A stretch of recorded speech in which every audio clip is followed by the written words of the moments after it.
Welcome to NASA's Jet Propulsion Laboratory in Southern California. We are gearing up for NASA's Perseverance rover to touch down on Mars. Happening in an hour and a half from now, the rover will attempt to land in Jezero Crater. It is the most difficult landing site on Mars ever attempted. Thank you for joining us. I'm your host, Raquel Villanueva. In the past, mission team members gathered in our mission control for landings. But this time around, we have COVID safety measures in place. Today's landing will look a little different than what you've seen before. I am in a room by myself, and so is my co-host.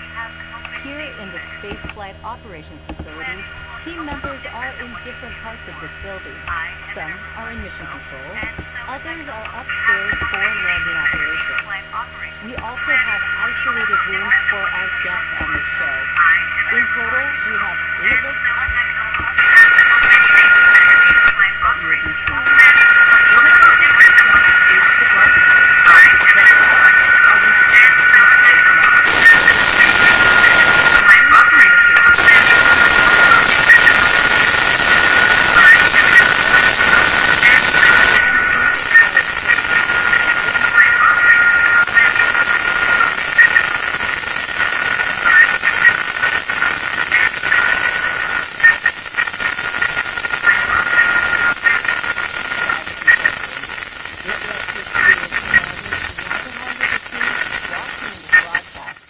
We also have the clean feed.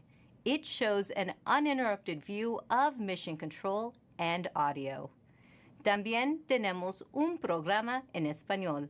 To tell us about it is host Diana Trujillo, who also works on the mission.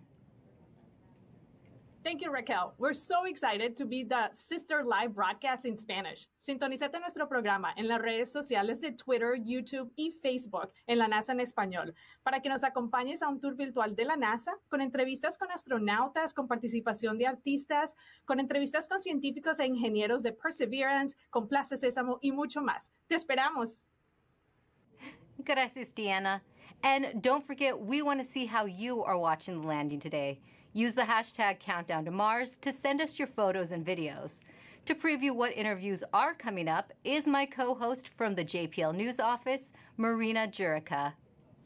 Thanks so much, Raquel. The excitement is building behind me right here in Mission Control as we count down to the Perseverance landing. We will be talking to some of the many people who made today possible, from scientists to engineers on the Mars 2020 Perseverance rover team to folks from NASA headquarters giving us a look into the future of Mars exploration. A little later, we will also be speaking with the students who named the rover and the helicopter. Inspirational stories as we prepare for another landing on the red planet. Back to you, Raquel. Thanks, Marina. Let's give a shout out to the students around the nation learning about Perseverance's mission to Mars with their teachers. We are happy you're with us on this exciting day. Later in the show, we will be answering some of the questions you submitted through your classrooms. Landing on Mars is complex. The team will be calling out milestones as they happen. It's fast-paced, and you'll hear lots of technical terms. To help us translate and explain what is going on in Mission Control is Swati Mohan. She is part of Perseverance's landing team. Thanks for guiding us through landing today, Swati. Hi, Raquel. I'm happy to be here today. So, Swati, what is the status of the Perseverance rover right now? So Perseverance is still in space right now, about 9,000 miles from Mars. So far, she is healthy and on course. And it takes time to send signals between Earth and Mars. Can you let us know how that affects the information you are seeing? So Mars is about 127 million miles from Earth right now. That means it takes about 11 minutes from light to travel from Mars to Earth. So all the information that we receive from Perseverance actually happened 11 minutes ago. So the round trip is 22 minutes for us to send a command to Perseverance and hear back on the ground that she's received that command. This is what we call two-way light time. That's good to know. And can you tell us who else is in the room with you right now? The operations team is split into two different areas. Here in the cruise mission support area, we have primarily the team that has been flying Perseverance from Earth to Mars. You'll see the placards with the roles of each of the people by their stations. Some of the people you may hear talking today are the flight director, who is the conductor of our operations orchestra here, the entry, descent, and landing activity lead, who is a member of the landing team tasked with understanding the execution of entry, descent, and landing, and then also the telecommunications and entry, descent, and landing communications engineers who will be monitoring the signal from Perseverance through the different paths that we have. Upstairs, in what we call the war room, we have almost the entire entry, descent, and landing operations team. And then across the hall from them, we have the surface mission control room, where the surface operations team is ready and waiting to take over as soon as Perseverance's wheels touch the ground. And you have been part of this mission for years now. Can you tell us what have you been working on? I've been working on Perseverance for almost 8 years now as a guidance, navigation, and control engineer, working primarily on entry, descent, and landing. One of my big tasks was to help with terrain relative navigation. Perseverance will be the first mission to fly terrain relative navigation. So while she's descending on the parachute, she'll actually be looking at the ground with a camera, seeing where she is with respect to the Martian surface, and choosing a safe spot to land that she can get to. After so many years of working on the mission, it's an honor to be here today as the mission commentator. We're happy to have you here. Thanks, Swati. We'll be checking back in with you in just a few minutes as Perseverance approaches its next milestone. Sounds good. But for now, let's learn more about the rover's mission once it lands on Mars. You know, Mars is the closest place that we can reach with robotic exploration that we think had a really good chance of having ancient life. The Perseverance rover will land at a location called Jezero Crater. Jezero Crater is a very interesting place. It's a crater that once held a lake. There are a lot of craters on the surface of Mars that could have once hosted ancient lakes, but not every crater that we think had a lake actually preserves evidence that that lake was there. It had an inflow channel and it had an outflow channel.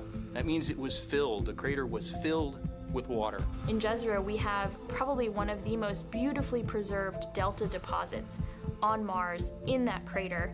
This is a wonderful place to live for microorganisms, and it is also a wonderful place for those microorganisms to be preserved so that we can find them now so many billions of years later. There is no other place on Mars that has the unique combination of a lake setting, a beautifully preserved delta, and the diverse mineralogy that we have in Jezero Crater. So it's truly a special landing site. The major goal of the Perseverance mission is to investigate astrobiology on Mars, and in particular, to address the question of whether life ever existed on Mars. The Perseverance rover starts with a design that's very similar to Curiosity, but we've added to it a whole new set of science instruments. And these science instruments were purposefully selected to help us in the search for biosignatures. We're going to be taking microphones with us. For the first time, we're going to have that human sense on another planet. Perseverance carries with her a grand experiment in spacefaring technology, a helicopter, the name of which is now Ingenuity. One of the major upgrades that Perseverance has from Curiosity is that it's able to self-drive for a distance of up to 200 meters per day. As the rover is driving, it's literally building the map of the road it's driving on Mars. Scientists for years have told us that to really unlock the secrets of Mars, we have to bring samples from Mars back to Earth. So what Mars 20 is going to do is to drill samples, put them in small tubes. We're going to seal it in its own individual tube. We set them on the surface to provide a target for the second two missions, which hopefully will get in development in the next several years and could potentially get the samples back to Earth by 2031.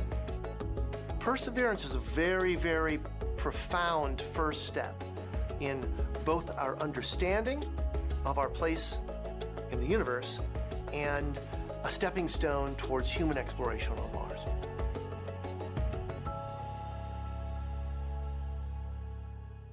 You are watching live Mars landing commentary, and Perseverance is about to reach another important milestone.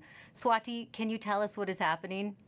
We are at a milestone where the operations team determines whether they're ready to turn off the transmitter to Perseverance. Turning off the transmitter is like taking your hands off of the wheel. At this point forward, Perseverance would be on her own to execute entry, descent, and landing over 500,000 lines of code. Let's listen in. Okay, all stations, we are ready for the transmitter off pole. ACS, are you go? ACS, are you go? ACS is go. Phase 2. Phase 2 is go. Activity. Activity is go. Uplink lead. Go. Systems. EDL com. Go. Telecom 1. Go. Telecom 2. Telecoms go. GDS 1. Go. GDS 2. Go. Fault protection. Go. Power. Go. Avionics. Go. Thermal. Go. Flight software. Flight software go. Data management. Go. Propulsion. Go. Art lead. Go. Team chief. Go. Ace. Go. Launch cruise phase lead. Go. Deputy mission. Go. EDL phase lead. Go. Mission assurance. Mission assurance is go. Chief engineer. Chief is go. Project manager. Project go. Mission manager. All stations are go for transmitter off. Copy flight, go for transmitter off. There you have it, Raquel. We have deemed Perseverance ready to execute entry, descent, and landing on her own. Thank you, Swati. As we just heard, Perseverance is now operating on its own as it cruises closer to Mars. To help explain what this mission means for the agency is NASA's Associate Administrator, Thomas Zurbuchen. Thomas, this is our 5th rover sent to Mars since 1997.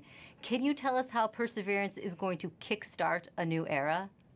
Wow, this is such an important day today, and it really is the beginning of a new era in a sense that we're going from exploration, with experiments on rovers, looking around, doing analysis, to the sample return phase, in which we're not only looking around, looking at the geology, but really turning our rover into a robotic geologist and astrobiologist, collecting samples that we will bring back to Earth. And for us, of course, those are where the best laboratories are of all of humanity. Some of them still remain to be explored by some that are not yet in the science community yet. And that's what we're looking forward to. It's that new phase. The other element that I want to talk about is the amazing technologies that are there. And of course, one of my favorites is the Ingenuity helicopter, this in search of this extraterrestrial Wright brothers moment, controlled flight for the first time elsewhere, Raquel.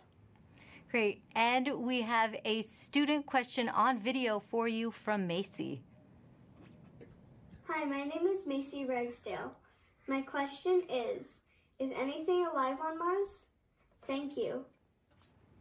Well, Macy, I'm so glad for your question. It's a question I ask myself. Is anything alive there? And frankly, at the surface where we're going right now with Perseverance, we do not believe there's anything alive right there because of the radiation that's there. It's chilling, cold, and there's really no water there. But guess what? We think that 3 billion years ago, this looked like a stream that you may see on Earth. And frankly, a lot more similar than Earth, with water with a magnetic field, just like the Earth with an atmosphere. And the question is, at that time, 3 billion years ago, were there single-cell organisms, just of the type that developed on Earth? So is there life on Mars overall? We don't know, but where we're going right now, we're really looking for ancient life, and that's what we're so excited about. Thank you for your time today, Thomas. And thanks to everyone who has been using the hashtag Countdown to Mars. Here are some of the photos that you've sent in so far. Let's take a look. Now, please keep sharing with us how you are watching this moment today. For now, let's go back to Swati for an important update to what's going on in Mission Control as we get closer to another milestone. Hi, Raquel. This next milestone is a communications pole. So during landing, not only will Perseverance talk directly to Earth, but we'll also be talking to two spacecraft that are currently orbiting Mars, the Mars Reconnaissance Orbiter and the MAVEN spacecraft. This poll is to confirm with the Mars Reconnaissance Orbiter spacecraft and the MAVEN spacecraft teams that they are ready and on track to support the relay from Perseverance. Let's listen in.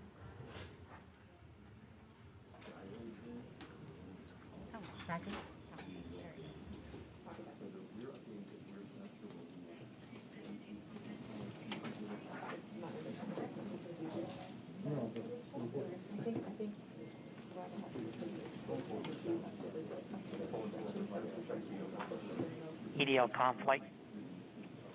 Go flight. Have you performed the comm check and readiness of the orbiters? We have performed the voice check and the readiness poll and can confirm that MRO, MAVEN, EDA, Radio Science 1 and 2, UHF, DTE, DSN, and EDL GDS are all ready to support. Copy, EDL comm.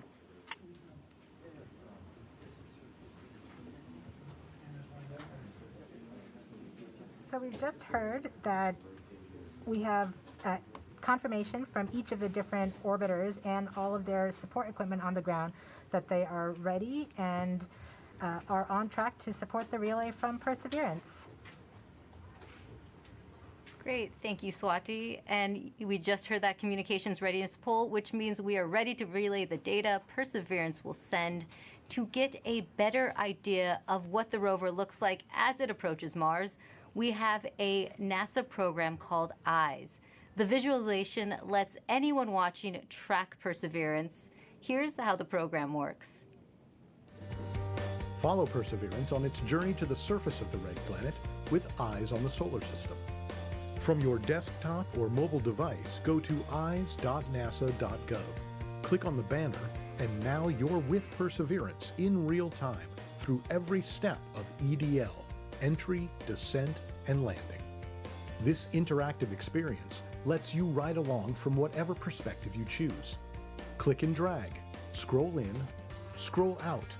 Check out the descriptions and explanations to increase your EDL expertise. Experience every entry, descent, and landing event precisely designed and executed to land Perseverance safely on Mars.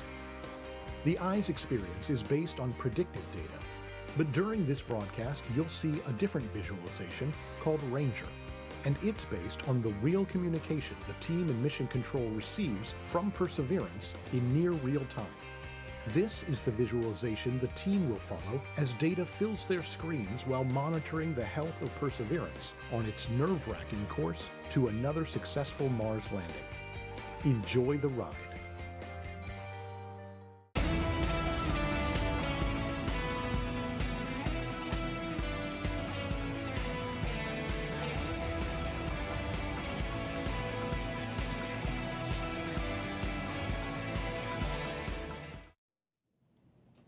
You are watching live Mars landing commentary.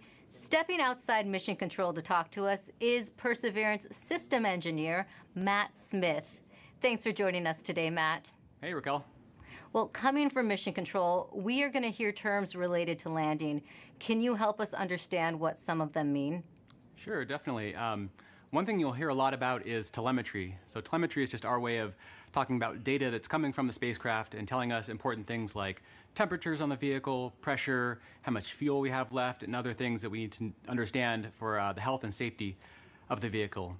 You'll also hear the word nominal, hopefully. Nominal means everything is expected, everything is okay, we're good to go. You'll hear also a lot about velocity and deceleration. So velocity is just our speed combined with the direction we're going. And deceleration is our slowing velocity. So we're coming in at over 12,000 miles per hour, and we're going to slow down to a nice, comfortable 2 miles per hour at landing, and that's our deceleration. Speaking of landing, you may hear a couple important terms at landing itself. One is RIMU stable. So the RIMU is a device on the rover that measures the rover's orientation and whether it's moving. So we want a nice, stable landing spot without any motion. You'll also hear UHF stable, hopefully. UHF stable refers to good telecommunications link with the rover and indicates that we've had a good separation between the descent stage and the rover after the sky crane maneuver. Finally, you may also hear Tango Delta nominal, or touchdown nominal. That means we've touched down on the surface of Mars within the expected range of safe landing speeds. Thanks for that breakdown. Now, this is your first Mars mission. What have you learned from this experience? Yeah, one of my takeaways is that you can almost never be too careful when it comes to Mars. You definitely can't take Mars for granted. You know, we've checked and double-checked and triple-checked everything on our way to Mars. And, you know, even though we've done this once before using the sky crane technique on the Curiosity rover, you know, I think everyone's going to have everyone's going to hold their breath until we're on the surface of Mars this time around. And we have a social media question coming in. Nor the Door on Instagram asks, how complicated is the automated landing sequence and who wrote the code? Yeah, it's quite complicated. The automated landing software needs to do literally hundreds of things all on its own, just right with sub-second timing accuracy. And it's the result of many hundreds of people over many years, stretching all the way back to Curiosity and then improved for the Perseverance landing today at Jezero Crater. Great. Thanks for your time today, Matt, and good luck. Thanks. Now, landing on Mars is hard. Landing on Mars during a pandemic is even harder. The team behind the Perseverance rover faced one of its biggest challenges when the coronavirus pandemic struck. Here's how they kept the mission going.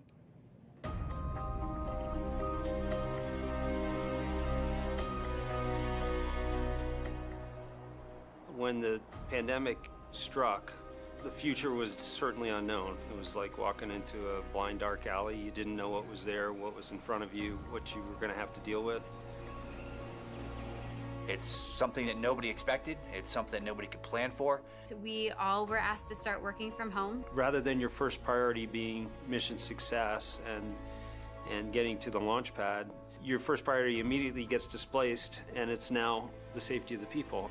And it took a lot of work to put stuff together in order to keep momentum going, to keep people working safely, keep them healthy, and to keep the project on schedule. We called the effort Mars 2020 Safe at Work, and the objective was to keep the team as safe or safer than they would be if they were not working. You know, putting a spacecraft together that's going to Mars and not making a mistake, it's hard no matter what. Trying to do it during the middle of a pandemic, it's a lot harder. And liftoff. As the countdown to Mars continues, the perseverance of humanity launching the next generation of robotic explorers to the Red Planet. Certainly never done something like this before. Try to lead a team that's flying a spacecraft on the way to Mars while getting ready for landing, while doing it all from home. There's no doubt that working in isolation, not virtual isolation, but in physical isolation from everyone else, is a challenge. We had to rethink and redesign what it meant to operate a spacecraft in flight when we couldn't all be in the same room in mission control, seeing the data come down from Perseverance. It was a major change going to that, you know, looking at everyone on a screen instead of in person. Because of the pandemic, you can't you know, just pop over your cubicle wall and talk to the person next to you. It's definitely been a challenge to figure out how to communicate and get everything done remotely, but we've managed to make it work. We are explorers. Our job is to go into the unknown, and this is just another example of the unknown. We're really doing something that's transformative and trying to understand whether or not life evolved on another planet. That's the fundamental objective of this mission. We're all still connected by this incredible mission and this wonderful team that we have the opportunity to be a part of, so that keeps at least me going. Pretty much everybody that I've talked to that's associated with the mission has said the same thing, which is you could not have come up with a better name than Perseverance. It's an amazing serendipity that we get to persevere through working on Perseverance.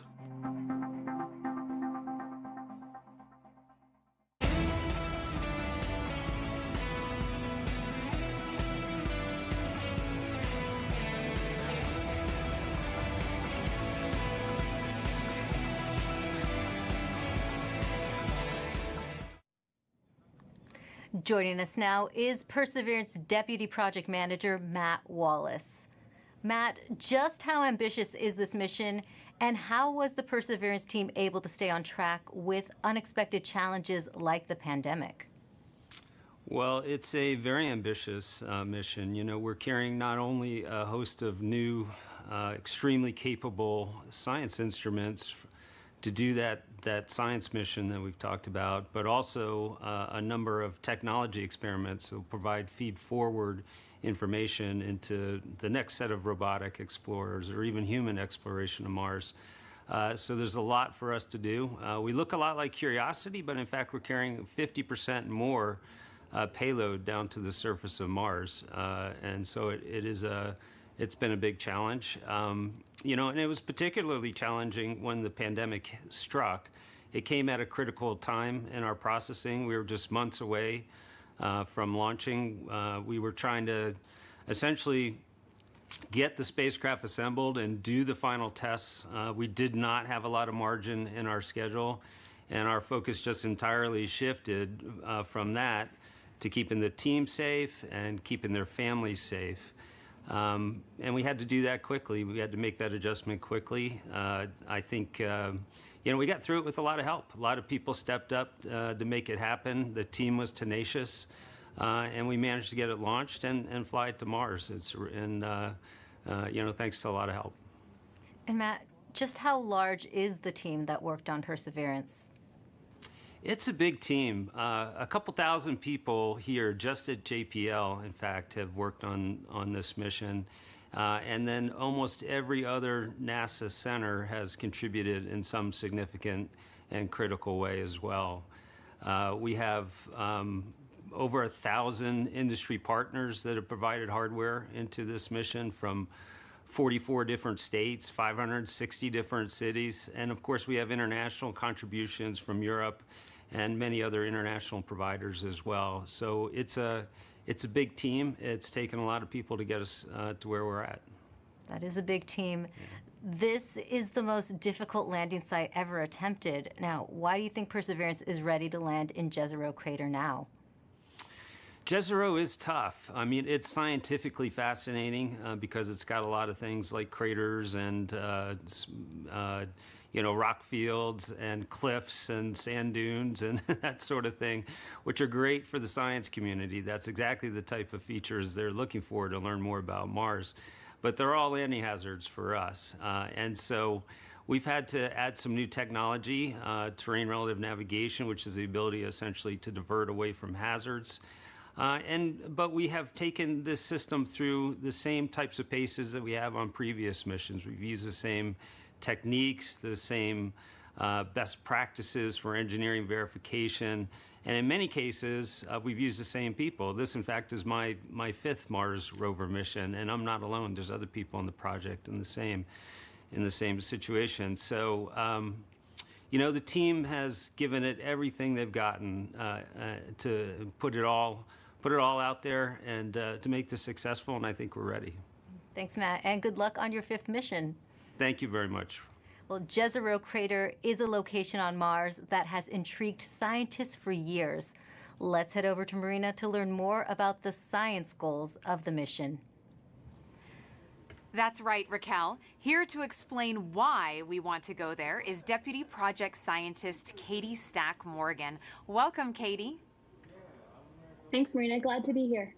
Now, Perseverance is landing on Mars at the Jezero Crater. Why is it that you and the team chose this particular area? Yeah, so scientists believe that Jezero Crater is one of the best places on Mars and possibly the entire solar system to look for signs of ancient life. Jezero contained an ancient lake and has within it one of the best preserved ancient delta deposits on the surface of Mars. And deltas form when a river enters a relatively open body of water, like an impact crater, and deposits the sediment that it's carrying into the lake. And we know based on studies of deltas and lakes here on Earth that they're great places to concentrate and preserve organics and support microbial life. We're also excited because Jezero exposes rocks that are between 3.5 to more than 4 billion years old and represent a variety of different geological processes. Now, this might be a tough choice, but what do you think would be the most rewarding scientific discovery that we expect to get from this mission? Yes, hands down, I think the most rewarding discovery I think we can make with Perseverance would be finding a truly compelling ancient biosignature on Mars. The rocks in and around Jezero crater record a period of time when life first arose in the solar system, and we have the opportunity with Perseverance to study the evolution of a planet from a once habitable world likely capable of supporting ancient life to the cold, barren planet we know Mars is today. And why do you think, Katie, it's so important to find out if there really is or was ancient life on Mars? Well, the question of whether there's life beyond Earth is one of the most fundamental and essential questions we can ask. And our ability to ask this question and develop the scientific investigations and technology to answer it is one of the things that make us as a species so unique. And based on everything we know about Mars in the past, it absolutely should have been capable of supporting ancient life. So we can find out an answer to the question, where there were habitable environments, was there life? And studying the possible emergence of life on ancient Mars can also help us better understand the conditions that led to life on our own planet Earth. That's so fascinating, Katie. And now we're going to take a question from a student, Vara. Hi, I am Vara, and my question is, why was Mars able to sustain lakes and rivers ages ago, but cannot now? Isn't it cold enough to make water, and isn't it always? Thank you. Yeah, that is such a great question. And one of the things that protects our atmosphere here on Earth and allows liquid water to be stable on our own planet is the fact that we have a magnetic field protecting that atmosphere. We think that Mars lost its magnetic field way back billions of years ago and left the atmosphere exposed to things like solar wind and cosmic rays that basically blew that atmosphere away. And once that happened, liquid water wasn't stable on the surface of Mars anymore. It was too cold and the pressure was too low. And so now Mars is not capable of supporting liquid water and likely not capable of supporting life at its surface. Well, thank you so much to Vara for that great question. And a big shout out to all the kids that are watching out there today. And thank you so much to you, Katie, for joining us. That was so great. Thank you. Now sending it back over to you, Raquel. Thanks, Marina. Earlier, we were able to catch up with the communications systems engineer, Chloe Sakier. She helps us break down the system used to track Perseverance during landing. The communications infrastructure supporting Perseverance's landing is quite complex. We've rallied a truly global network of relay and communications assets to help us capture and record those precious minutes of entry, descent, and landing, or EDL. We receive a stream of engineering telemetry via these communication assets that helps us see and understand exactly what's happening. Perseverance sends direct-to-Earth X-band tones, each of which provides us with indications of critical entry, descent, and landing events. During entry, descent, and landing, we have 2 Mars orbiters listening for the ultra-high frequency, or UHF, signals from Perseverance. These orbiters relay these signals to deep space network stations on Earth, Madrid in Spain, and Goldstone in California. The Mars Reconnaissance Orbiter, or MRO, has reconfigured its software to perform a type of relay called bent pipe. This will provide us with near real-time telemetry during entry, descent, and landing. We have coverage from the Mars Reconnaissance Orbiter from just before entry to a few minutes after landing. The telemetry we receive will be delayed by the time it takes light to travel from Mars to us back on Earth. Additionally, the Mars Atmosphere and Volatile Evolution spacecraft, or MAVEN, is recording these UHF signals and will be relaying that recording hours after landing. MAVEN will be covering us from around the time of cruise stage separation until a few minutes after landing. We also receive what we call heartbeat tones, which are indications that the spacecraft is alive and progressing throughout entry, descent, and landing. It's important to note that while unexpected, we could lose our communication links and still land safely. Because Perseverance is doing entry, descent, and landing completely autonomously, she doesn't need our help to joystick the landing. The communication links give us added visibility. And you can see Chloe hard at work inside Mission Control right now. Perseverance's landing might look like the system the Curiosity rover used back in 2012. But landing on Mars is difficult. There's always a risk involved. Here's what needs to happen for Perseverance to touch down safely in Jezero Crater. Nothing can be taken for granted when you get to Mars. There's a lot of things we just don't know. Space always has a way of throwing us curveballs and surprising us. I mean, until we get the data that says we're on the ground safely, I'm going to be worried that we're not going to make it. Entry, descent, and landing is often referred to as the 7 minutes of terror because it takes about 7 minutes to get from the top of the atmosphere of Mars to the ground safely. The spacecraft has to do all of this by itself. There are many things that have to go right to get Perseverance onto the ground safely. There's a lot counting on this. This is the first leg of our sample return relay race. There's a lot of work on the line.